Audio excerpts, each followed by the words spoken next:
Hey guys, we're going to look at a series on dragons. So, in many ways, when the old world began, people thought that dragons were what were going to cause the biggest problems to the metagame. And in many ways, I think that's true.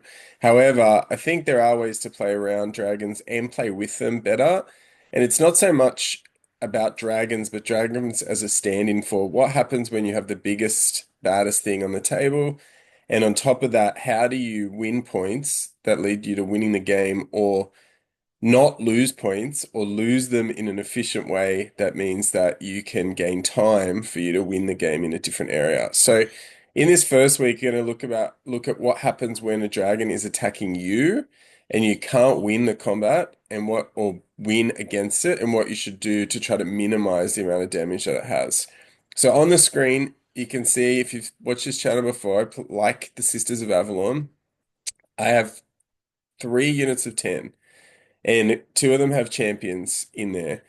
What I've set them up in this wood because that's the way they are able to shoot out and be protected with cover and the -1 for skirmishing. However, my opponent sets up in a way that means that he's able to come forward and he's going to threaten these sisters. So while I have a dragon, we ended up in a game where mine we split, and mine was going to attack his forces, and his is going to attack mine. So really, this is going to be a race to see who scores the most points.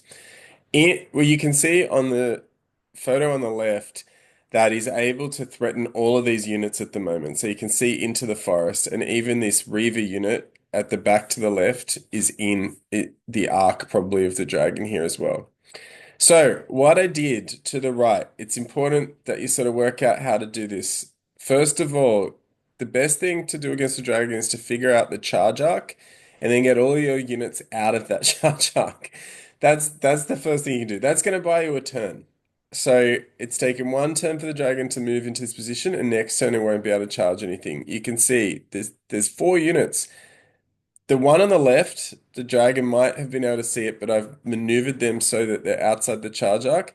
The other 3 units are protected by the forest, so blocking line of sight to the dragon. So the first step is to minimize the amount of damage it can do. My opponent was very skillful and knew that just by entering the forest, it would then allow the dragon to have a line of sight to all of these units. So now it's back to having, which I think is great dragon play, and we'll talk about this in the next video. It maximizes its charge arc. All 4 of those units are a possible target. So what I need to do then is I need to split them up. So what happens here is the question, you might have seen some early videos on this too. You need to then make the overrun path of the dragon harder to achieve. So here I have 1 unit really close. I've angled my skirmisher a particular way. So where he'll hit that front skirmisher and I'll rank up and it'll send the dragon this way. That's another trick we might have to look at in another video, how to angle the front unit to face to control the overrun path. You can see that the other units have moved out of the range of the dragon as well. So that's what happens here. There's a number of skills to do. In the end, my opponent was pretty good, like pretty clever. He'd used a breath weapon earlier, which I had not really factored in and killed some of the sisters you can see to the right. And then on top of that, was able to push some of these back, and I am facing Dark Elves. So over here, the Strength 3 shooting is going to whittle down some of my numbers over time. But what you're really doing when you're playing against a dragon is buying time. So on the next turn, that turn, it's taken 3 turns for the dragon to get here, fourth turn to attack 1 unit.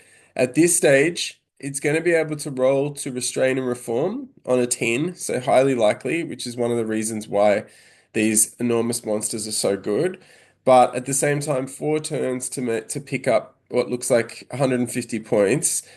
That dragon probably costs about 500. You're looking at trying to just make it cost less than what it earns in itself. And as I've said at the start of this video, I'm running something on the other side of the board, trying to score as many points and just win that race. So there you have it. The first of the Dragons videos, how to avoid. Stay out of the arc, angle the unit that's going to be charged so that you can control the overrun path, minimize the amount of units that can be charged. Thanks for watching.